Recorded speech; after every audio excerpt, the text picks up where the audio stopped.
Great, congratulations. Can you just go back to footage there, the long 4 minutes away, put your head in your hands, and just maybe sum up after everything you've been through this club the last couple of years, what happened? That's elation for me, that, right? Head in my hands. No, it's emotional. I'm not going to lie, it was emotional at the end of it. A huge moment for the club. Players, fans, been very patient waiting for this trophy. The club's lost some special people in that time. Pete spoke wonderfully about it at the end there. This is the people we've lost over the years. You know, it's a special group of some older players who have waited patiently, Pete being one of those, to win a trophy. I'm immensely proud of this group, delighted for the whole of the province. It's the people who are here now, the playing group, the families back home, the kids watching, the supporters in the province, the Red Army that followed us here. Unbelievable. I mean, we drove into the stadium today, there's a Red Army of flags waiting for us on the road outside. So I'm delighted for those people. You know, we did it for them. With the game itself, proud of the lads. We've done it tough. Spoke extensively yesterday about a 6th game away from home. To come and do this. The places we've gone, the performances we put in, without being perfect, we're still growing a game, which I keep saying. But we always stick in the game, and we showed that at the end there, against some adversity. I'm unbelievably proud for everyone that's involved with this prestigious club that is Munster Rugby. Ty, can you sum up your own emotions? Yeah, elation, I suppose. You know, Wiggs touched on everything. You know what this means to the club and particularly to the fans. I think you know they've waited a long, long time for this, and to see the amount of fans that have come out here and you know spent hard-earned money to support us, to watch that, it's incredible. Spoke about the Red Army fans on the way in. We were all speaking about it on the way in. We were in disbelief about it. So you know that drove us on. It gave us an extra edge today. And again, the older lads who've been here, especially RLZ, you know, Archie, Pete, Mer, those lads, they've waited a long, long time for this. Those lads have waited since I've been here as well.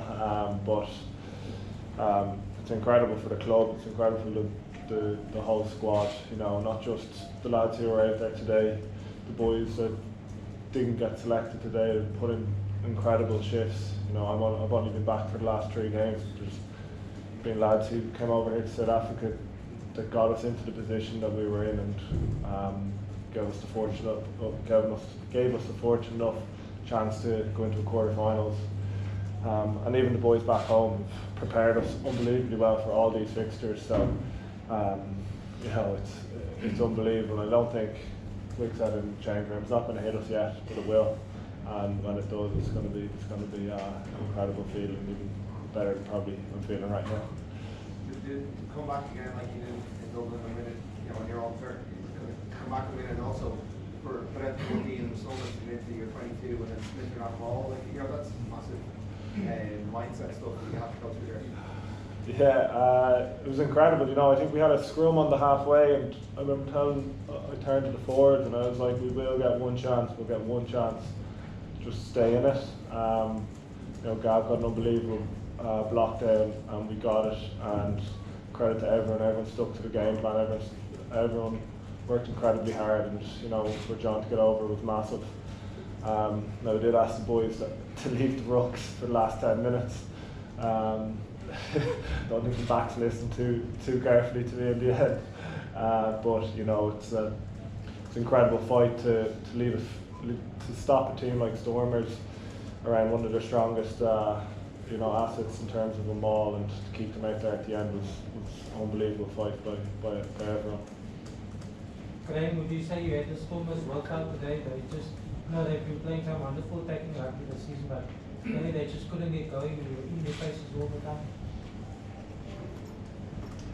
I thought we were pretty good first half in terms of keeping the ball off phase attack and making them work and making their particular type 5 work a lot. I was disappointed we didn't go into half time 19 points off the Gavin Coombs try that was disallowed. It's a perfectly good try. I was disappointed with that. But no, we knew we had to keep the ball against these, which is a challenge on a pitch like that. And we had to deal with their power game. We've done our homework on them because they're a great team, led by a great coach. You know, they're champions, current champions in the home stadium with 50,000 fans. It's going to take a big game from us. And it was a question of sticking in the game. Things didn't go all our own way. Some big moments around the breakdown, some penalty decisions against us. That big momentum swings in the game, a couple of mauls where we're done for obstruction. We've got to show better pictures there. You know, they're all, you're doing well, then you get hit back again, but then you've got to recover. And what we have learned is the ability in pressure away from home to recover. You know, I keep saying we're battle hardened, you know. We've not been able to rotate the squad massively, and the same guys have been rolling out, but it's made us fit and match hardened. I'm dribbling on now. I apologise for that. I've only had half a cap. I can't wait to have some proper red wine later. This is ghastly. Before we go full throttle on that, just the keeping really worked well. It's so much better to handle those box kicks particularly. Well, they've got a good kicking game. Crikey, they had a very good kicking game. We didn't kick brilliantly. In the first half, wow. Yeah. Right, Yeah. But the big message here is the ability to stick in the game. That's Munster. That's Munster. Just touching on the ref, obviously the ref was the Italian ref. Can you just talk about how his performance was, obviously two disallowed tries and the 2 yellow cards as well? I'm pleased with the result. It's not for me currently to comment on the referee. It's not an easy job, that 50,000, your first big final like that for Andrea. I thought his composure was good. And that's not for me to comment on that performance. I'm just happy with the performance of our players and the result. Graham, do you think this final between a team from Ireland and a team from South Africa takes the competition to another level, really, in the sense that it was a cross hemisphere final that sort of gave it an extra edge? An extra edge. In a good way. I mean, It's a big challenge. It's elevated the stage. 15,000 kilometres away from home, you've got to come. No, I think the inclusion of the South African teams has been excellent for the competition. Look at Stormers last year.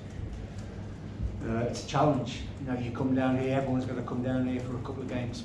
Fortunately for us, the last time we were down here, we picked up a win against Stormers and we drew against the Sharks. Probably saved our season, particularly in terms of European qualification. I think the inclusion of the Stormers, the inclusion of the South African teams has really boosted the quality of the competition.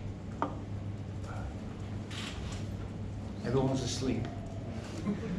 Last couple of questions, guys. Happy?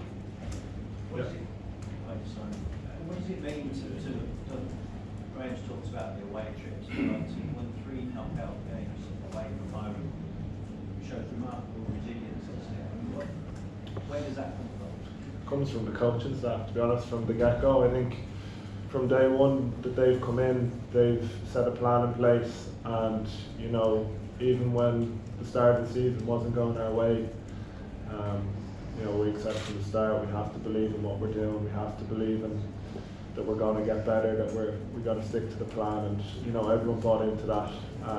So it's not just been the last couple of weeks, it's been from the very start of the season, and he's built a culture within the squad where everyone believes, and you know, it might have taken a bit longer than they might have hoped for us to find our feet in terms of shape and the way defensively even and the way we wanted to play, but you know, they never doubted us for a second, and that just transferred into the whole squad. And you know, I don't think for a long time not one person in our squad went into a game where we felt like we were going to lose, and that's a credit to, you know, the coaching staff and all the staff back home that have instilled that belief in us. Coach, the breakdowns, you guys were very neat there. I mean, you know, normally the Stormers would get probably a bit of turnover balls. So just your thoughts on, you know, just how crucial that was for you, the breakdown, especially on the front foot. We had to be smart around the breakdown. As I said, there's a couple of pivotal penalties that went against us. I think a Gav Coombs end of the first half. Stephen Kitchoff won the same penalties 45 minutes or so. We had to be clean in the breakdown, which is a lot easier if you win the collisions. Because this Stormers team, they can break you, they can hurt you very quickly. If you give them the ball and you kick loosely to them at night. I was pretty pleased with our breakdown work. We give a daft penalty away at the end of the game there. Jack Crowley got a yellow card for it. But that aside, I thought our breakdown work was pretty clean, wasn't it? I think we had massive emphasis on that all week and for the past few weeks. I think it's been a massive strong point of our game, the breakdown. So I think that probably helped lead us into this week. You know, I think every team that we've played over the last couple of weeks has been very strong around getting turnovers. So again, that's a credit to the work the coaching staff have done and prepared us as best as they could. And we had a massive focus on that, and I think that